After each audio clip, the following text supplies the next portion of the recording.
Again, this is the voice of Lucia Kirio, and today I'm going to talk about some very beautiful things.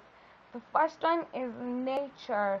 The picture you're looking at is the Hawaiian volcanic mountain peak, jutting out of the sea. It makes it look like a Muslim crescent-ish.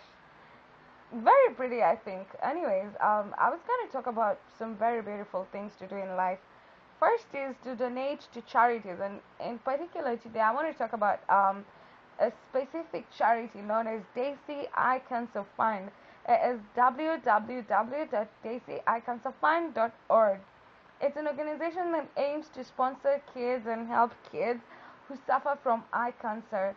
So, eye cancer is also known as retinoblastoma. I'm not trying to get into the biological or the medical part of the condition. The thing is, they have eye cancer and they need help and they need treatment and they need medication. This is actually a cancer that many have survived if detected at an early stage.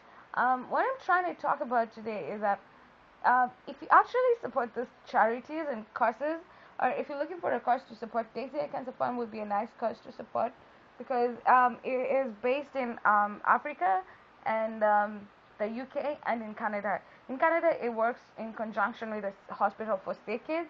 In Kenya, it works with Kenyatta National Hospital, and in England, it works with the Oxford University Hospital, I guess.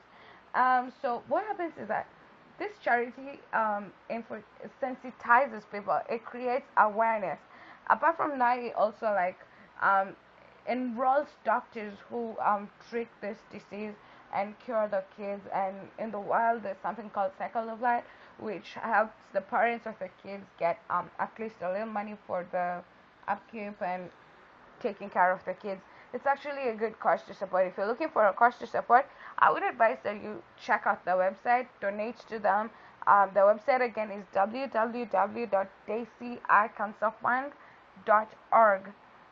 It's based in Kenya, it's based in Canada, in Toronto, Ontario, and in the UK, in Oxford. I would be happy if you do that. Thank you so much, and may God bless you. And we'll look forward to a cancer-free nation very soon.